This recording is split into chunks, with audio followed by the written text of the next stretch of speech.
हाँ, शादी के बाद तो चीज़ें बदल जाती हैं, तो प्यार भी बदलता है, अच्छा, ठीक है? प्यार बदलता है। They become husband and wife. They yes. stop being friends. They stop being lovers. और बच्चा होने के बाद they are just parents. Parent. अक्सर लोग समझते हैं, लोग सोचते हैं कि यार शादी हो गई ना, अब लाइफ सेट हो गई, लेकिन नहीं, marriage is a work in progress forever. एक हस्बैंड को ही should always take his wife side. And then what about mother? You can not vomit everything whatever comes to your heart, saying कि मैं तो सब कुछ बोल रही हूँ, but there is a very thin line in being straightforward and being aggressive and और passive aggressive. Just like the woman needs to feel appreciated, man also wants to be appreciated. Now we are all human beings at the end of the day. That is also a form of abuse. You're threatening your partner, I will leave. कोई भी compatible नहीं होता शादी करने के लिए। Compatibility build करनी पड़ती है relationship पे, जान देनी पड़ती है, तब जाके रिश्ते बनते हैं। This is an ABP Life podcast. सो हम किसी को चाहने लगते हैं, हम ये भी चाहते हैं कि स्ट्रगल्स भी ना आए, फिर हम ये भी चाहते हैं कि हमारी उससे शादी भी हो जाए। सब कुछ पाने के बाद अचानक एक दिन वो लोग जिन्होंने प्यार में बहुत स्ट्रगल किए होते हैं ना, उनके मुंह से भी यही निकलता है कि यार शादी नहीं करनी चाहिए, या शादी के बाद ना सब बदल जाता है। तो आज हम इसी के बारे में बात करने वाले हैं। मेरे साथ में है यहाँ पर marriage counsellor and couple therapist, एक जाना माना चेहरा, एक जाना माना नाम, शिवानी मिस्त्री साधो। एबीपी लाइव पॉडकास्ट पर आपका जुड़ने के लिए बहुत बहुत शुक्रिया। मैं मानसी हूँ आपके साथ। Thank you Mansi. So ma'am, सबसे पहले मैं यही जानना चाहूंगी कि ये जो लोग कहते हैं ना कि शादी के बाद सब बदल जाता है, मेरी 2 हफ्ते पहले शादी हुई है, मुझे भी सब लोगों ने यही बोल दिया था, डरा दिया था कि भाई शादी के बाद सब बदल जाएगा, प्यार प्यार है, शादी शादी है। इस पर आपका क्या कहना है? देखिए, प्यार शादी के बाद बदल जाता है और नहीं भी, डिपेंड करता है कि आपका रिश्ता आपके पार्टनर के साथ कैसा है। नॉर्मली हम जब एक रिलेशनशिप में होते हैं, एक अफेयर में होते हैं शादी से पहले, तब रोमांस होता है, तब पैशन होता है, तब कोई जिम्मेदारियां नहीं होती, तब कोई रिस्पॉन्सिबिलिटीज नहीं होती आपके ऊपर। You know, it's more of a free flowing relationship जहाँ पे कोई एक्स्ट्रा बर्डन नहीं है आपके ऊपर, सिर्फ आप ऑफिस जाते हैं या कॉलेज जाते हैं और अपने पार्टनर के साथ टाइम स्पेंड करते हैं।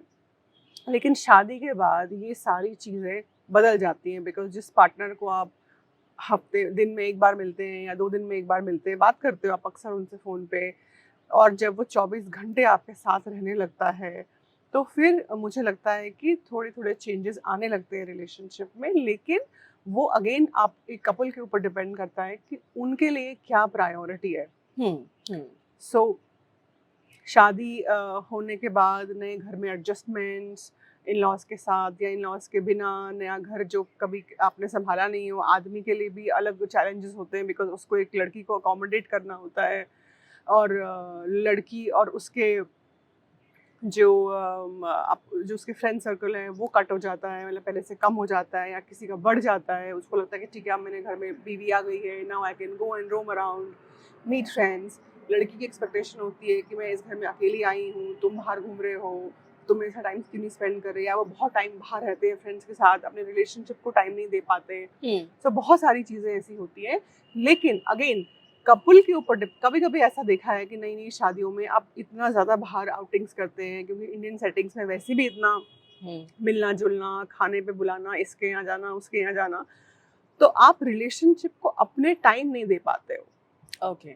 आप आपस में जो क्वालिटी टाइम आपको स्पेंड करना चाहिए वो नहीं हो पाता, क्योंकि आउटसाइड डिस्ट्रैक्शंस इतनी ज़्यादा हो जाती हैं आपके लाइफ में, क्योंकि उसको हैंडल करते करते कभी कभी relationship takes a back seat. कि पहले आप मम्मी के घर पे होते हो, एक लड़की के पर्सपेक्टिव से बोल रही हूँ, जहाँ पे अपनी मम्मी को ऑर्डर दे दिया कि मेरे ऑफिस निकलना है सुबह 9 बजे, तो खाना वाना सब रेडी है, और घर पे आप शादी करके आए हो न्यूक्लियर फैमिली में या एक जॉइंट फैमिली में, वहाँ पे आप अपने मदर इन लॉ से एक्सपेक्ट नहीं कर सकते कि वो उठ के आपके लिए परांठे बनाएंगे। हालांकि बनाती हैं, आजकल के mother in laws are very accommodating, but still there is a difference.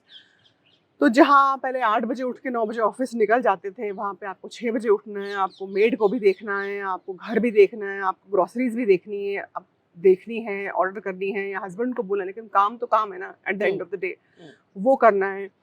फिर उसके बाद आपको ऑफिस की तैयारी करनी है, 8-9 घंटे ऑफिस रहता है। उसके बाद आप जब थक के 9 घंटे के बाद ऑफिस से आते हो, फिर आपको उसी ग्राइंड में दोबारा लगना पड़ता है, जो सुबह जो काम छोड़ा था उसको ख़त्म करना है, romance, talking about how you feel in the relationship, these things take a back.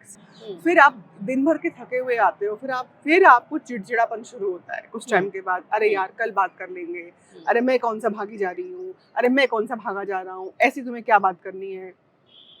तो नई शादी के एडजस्टमेंट्स की अगर हम बात ना करें दूसरे से कि मैं कैसा फील कर रहा हूँ या मैं कैसा फील कर रही हूँ, तो जब वो बातें हम अपने अंदर दबाना शुरू करते हैं, छोटी छोटी हर्ट्स।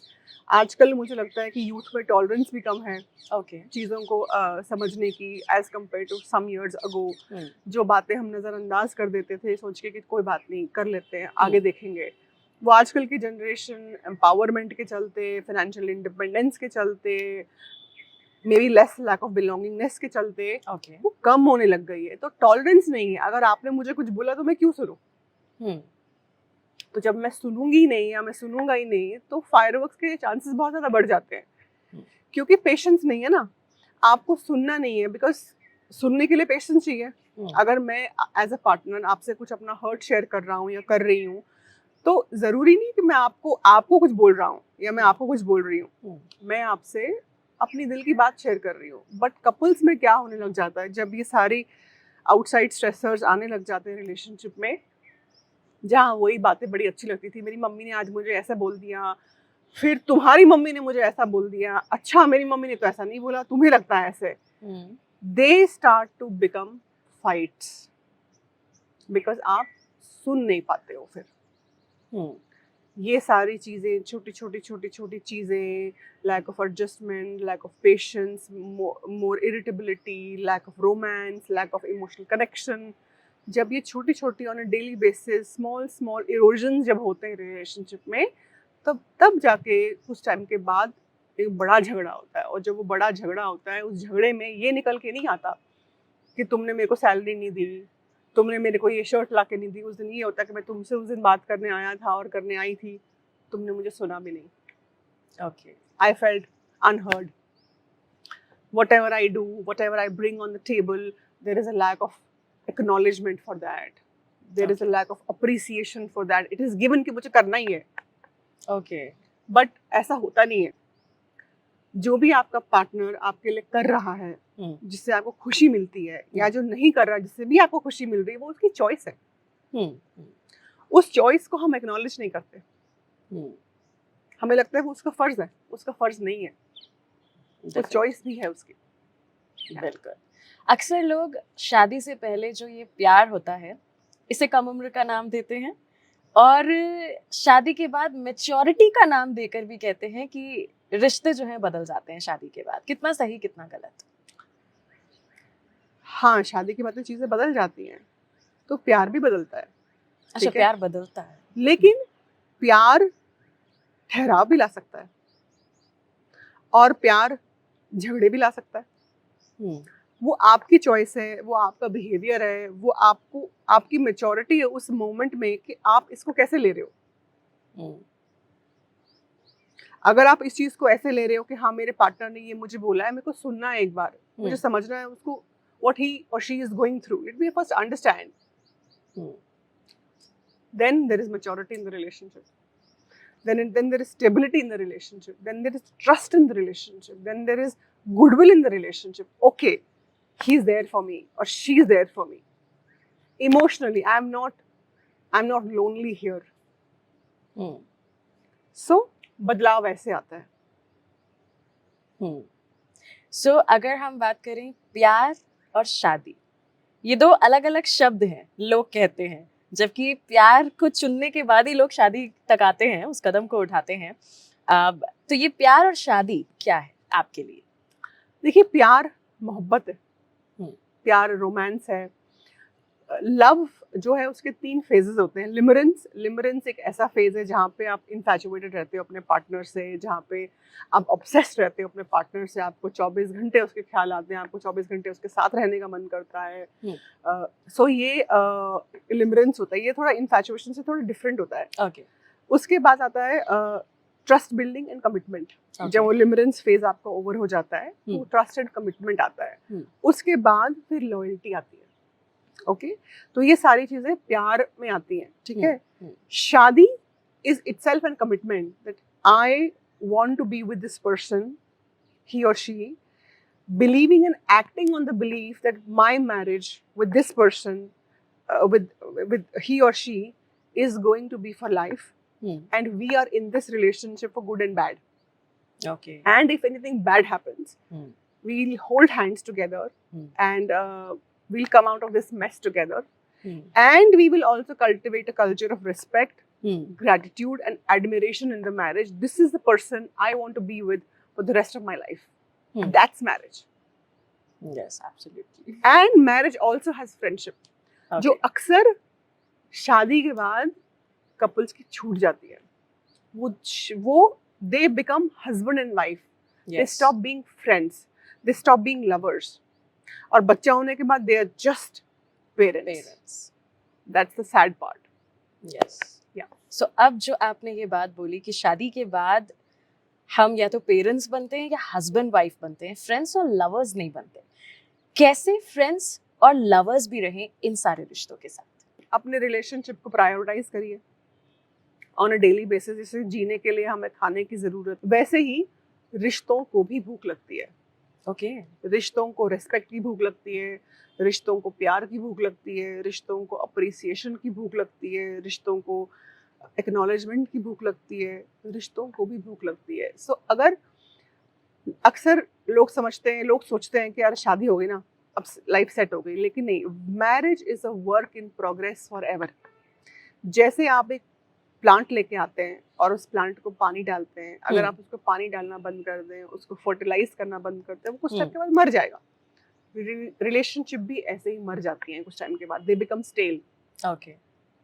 मैं जब अपने कपल से पूछती हूँ कि आपकी रिलेशनशिप का स्टेटस क्या है आज की डेट में, तो वो मुझे कहते हैं कि स्टेटस क्वो है। कोई भी रिलेशनशिप स्टेटस क्वो नहीं होता। इधर आपकी रिलेशनशिप ग्रो कर रही है और बिल्ड कर रही है। कभी भी स्टैग्नेंट नहीं रहता रिलेशनशिप। ओके। सो फ्रेंडशिप, एक जो कपल्स के बीच में जो फ्रेंडशिप होती है वो नॉर्मल फ्रेंडशिप से तो थोड़ी अलग होती है। मुझे कपल्स अक्सर, जब मैं अपने कपल्स को बताती हूँ कि आपकी मैरिज में दोस्ती नहीं है, तो कहते नहीं हम तो दोस्त हैं। दोस्त वैसे वाले दोस्त नहीं, क्योंकि अगर हम शादी के बाद जब दोस्ती की बात करते हैं ना, उसमें आपको पता होता है कि अगला बंदा कैसा फील कर रहा है एट ऑल मोमेंट्स। हालांकि हाँ, आपको एक डेली डायरी अपडेट मेंटेन नहीं करनी अपनी कि अच्छा उसने अब सांस ले ली, अब मेरे को वो ऐसा फील कर रहा है, ऐसा नहीं मैं कह रही हूँ। हाँ. मतलब आप रेगुलर चेक इन्स करते हो, आपको पता होता है, क्योंकि क्या होता है ना कि टाइम टू टाइम हमारे प्रेफरेंसेस चेंज होते हैं, हमारी नीड्स चेंज होती हैं, हमारे हर्ट्स चेंज होते हैं, हमारे सेटबैक्स, हमारे aspirations towards life, towards relationship change होती रहती हैं। अगर मुझे आज सपोज चाय पसंद है तो मेरे को 6 महीने के बाद शायद मुझे कॉफी पसंद हो। लेकिन वो छोटी छोटी चीजों से आपका पार्टनर कितना अवेयर है, वो शायद हम नहीं करते बात उन बारों में। हमें लगता है, कपल्स को ऐसा लगता है कि हाँ मुझे पता है इसके बारे में, इसको ये पसंद है या ये नहीं पसंद है। तो आप कपल्स को on a very broad level पता है। yes. उनको माइक्रो लेवल पे बातें नहीं पता। और जो फ्रेंड्स होते हैं, हम फ्रेंडशिप की बात करते हैं, दोस्त डिसरेस्पेक्ट नहीं करता, दोस्त जज नहीं करता, दोस्त ब्लेम नहीं करता, दोस्त क्रिटिसाइज नहीं करता, जो कपल्स करते हैं। तो ये एक बहुत बड़ा फर्क है दोस्ती में और शादी में।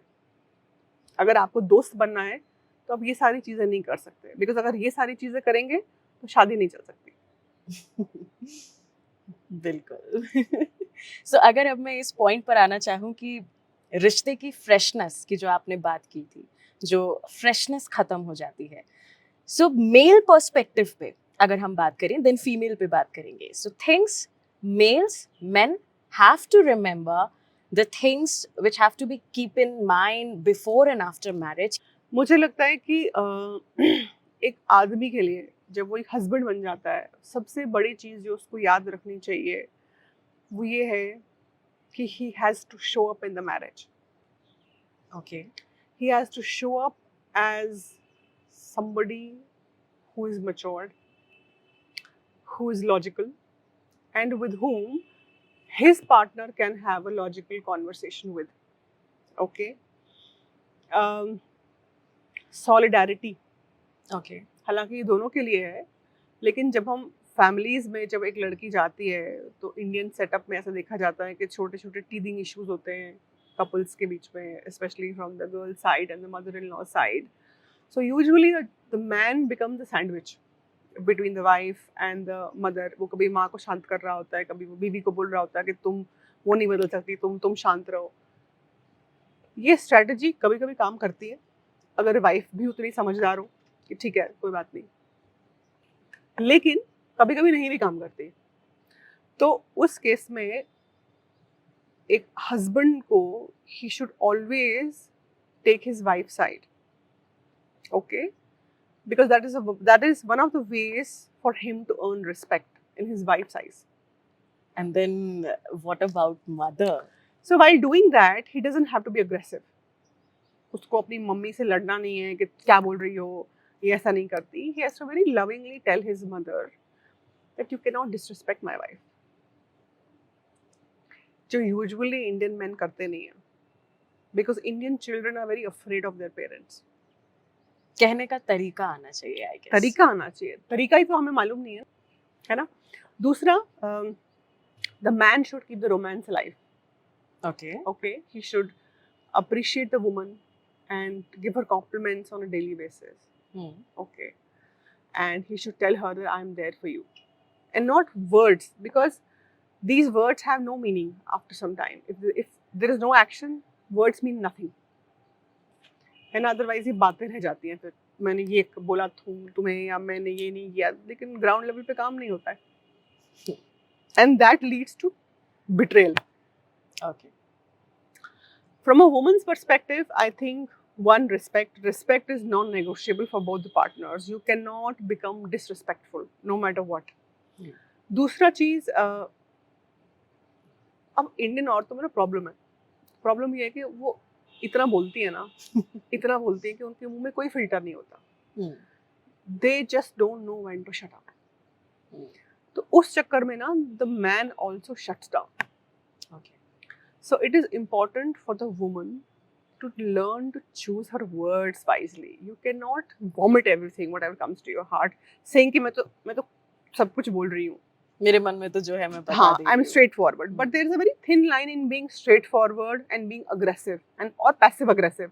Taunt मारना, तुमने ये नहीं किया, तुम तो ऐसे ही हो, things like that. It doesn't do any good. It does more damage than good. Men don't feel acknowledged in the relationship. They feel कि जो वो कर रहे हैं that is given. ओके वो तो उनका फर्ज है, वो तो उनकी responsibilities है, उनको बताया जाता है ये करना है, लेकिन करना है ठीक है, but a small appreciation goes a long way. Just like the woman needs to feel appreciated, man also wants to be appreciated. Now we are all human beings at the end of the day. Yes absolutely. So yeah, and she also has a responsibility to prove it to the husband that you can have a matured conversation with me. Because if I am going to cry or shut down or manipulate, then why would my husband come to me and talk? What motivation does he have? Yes absolutely. Partner का मतलब ही क्या होता है? And what about the D word, divorce word? जो अक्सर लोग ये निभा नहीं पाते शादी के बाद के स्ट्रगल्स, वो बस, क्योंकि आजकल तो बहुत कॉमन हो गया है, वो बस यही सोचते हैं. तो कहीं आपको लगता है कि चाहे कितने भी स्ट्रगल्स क्यों ना आ जाए, हमें ये वर्ड लेकर नहीं आना? देखिए, मैंने ना देखा है थेरेपी में कि कई लोग बोलते हैं कि अरे ये शादी नहीं चल रही तो डिवोर्स ले लेते हैं, ठीक है. तो कभी कभी तो ये बोलने के लिए बोल देते हैं, just to hurt the partner और in anger, just to. But divorce और threatening to leave the marriage, जिसको हम अल्टीमेटम बोलते हैं ना, giving ultimatums to my partner, that is the opposite of trust. Oh हाँ जी. So that is also form of abuse. You are threatening your partner, I will leave. Okay, लेकिन divorce क्यों होता है? हम जब एक डिवोर्स कपल को देखते हैं तो हम उनसे पूछते हैं, अरे क्या हुआ, शादी क्यों नहीं, अरे मेरा डिवोर्स हो गया, अरे क्या हो गया? तो कहते हैं अरे यार शादी नहीं चली, वो ये करता था, ये करती थी, ये शराब पीता था, ये मायके जाती थी, इन लॉज इंटरफेरेंस थी, ये था, ब्ला ब्ला ब्ला था। थेरेपी करी थी क्या? हाँ हाँ थेरेपी करी यार, यार अच्छा नहीं था, बहुत काम कराते थे या बिल्कुल काम नहीं कराते थे, जो भी था। लेकिन कोई ये नहीं बोलता कि मैंने शादी में काम नहीं किया। कोई ये नहीं बोलता कि I was a person because of this marriage broke also, because it takes two hands to clap ना। Yes, Conflict is always a two-way street. Hmm. So it is always easy to put the blame on the other person, especially when the other person is not there to defend themselves. शादी अगर दूसरे की वजह से टूटी है तो आपकी वजह से भी टूटी है, तो वो अकाउंटेबिलिटी कौन लेगा? Hmm. हम कंपैटिबिलिटी की बात करते हैं, अरे वी आर नॉट कंपैटिबल। कोई भी कंपैटिबल नहीं होता शादी करने की। कंपैटिबिलिटी बिल्ड करनी पड़ती है, रिलेशनशिप पे जान देनी पड़ती है, तब जाके रिश्ते बनते हैं। अरे हाँ। झुकना पड़ता है अपने आप को। You know, you have to swallow the pride and learn to sit in discomfort for many times, for many months or years, तब जाके रिश्ता बनता है। both sides। मैं ये औरत के लिए नहीं कह रही, मैं ये आदमी के लिए नहीं, दोनों को एक टाइम पे ये काम करना पड़ता है। अगर आप ये एक्सपेक्ट करें कि पहले वो करेगा तो मैं सोचूं कि मुझे करना है कि नहीं, और vice versa, it is not going to work then. झुकना सीखना पड़ेगा।